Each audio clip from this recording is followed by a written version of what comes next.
And now to this, the trial of an Arkansas man who went viral after participating in the January 6th insurrection is underway right now in federal court. Opening statements and testimony began on Tuesday. A photograph taken during the riots shows 62-year-old Richard Barnett with his foot on former House Speaker Nancy Pelosi's desk. He faces multiple charges, including obstruction of an official proceeding and theft of government property. Barnett has pleaded not guilty to all counts. Well, joining us now from Capitol Hill is CBS News congressional correspondent Scott MacFarlane. Scott, tell us what our prosecutors alleging happened in this case. Hey, Lana, I'm just back from the courthouse here in Washington, D.C. Richard Barnett of Arkansas is, to put it mildly, one of the most famous faces from January 6th because of that viral photo, but also because of the provocative accusations against him. That not only was he here unlawfully amid the riotous mob January 6th, but that he was carrying a stun gun type device, that he stole mail from then Speaker Nancy Pelosi's office and left a vulgar misogynistic note for the then House Speaker. He's on trial. He is among dozens who've gone to trial in these cases. But what's worth underscoring is that the Department of Justice is batting 1,000 so far. They have secured at least partial criminal convictions in every single January 6th trial. And they allege in Barnett's case, like the many others, he knew he was unlawfully on Capitol grounds, knew he was not supposed to be there, and was part of a mob that blocked the peaceful transfer of power for some time on January 6th. And so considering that then, Scott, what is Barnett's, no relation, let me clarify for viewers, what is his defense team arguing? Because the pictures are crystal clear. He seems eager and happy to have been there on that day.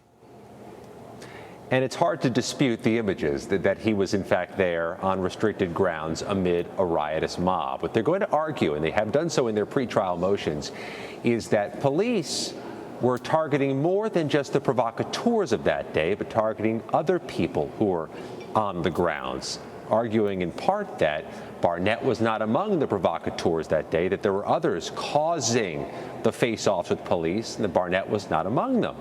We'll see where that goes, because the Department of Justice has said in each of these cases we've attended that everybody who was in that mob was part of the force and danger of the mob. It was the sheer enormity of the numbers, Errol.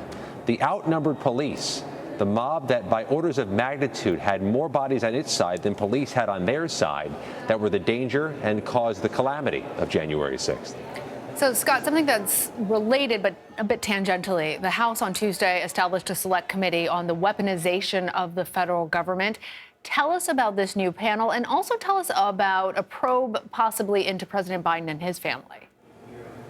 Yeah, this committee, just approved by the new Republican majority in the U.S. House, was approved by a party line vote. All Republicans voting for it, all Democrats voting against it. It's called the Subcommittee on the Weaponization of the Federal Government.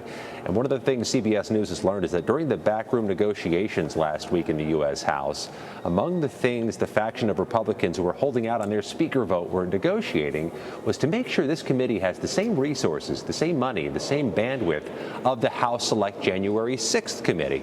So it has a very wide portfolio, can investigate truly any federal agency for any reason. That's quite a portfolio for a congressional committee.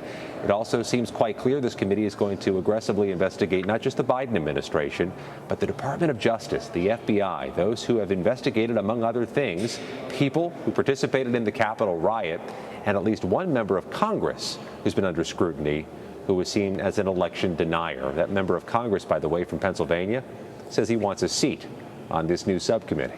Wow. Okay. Scott, thank you.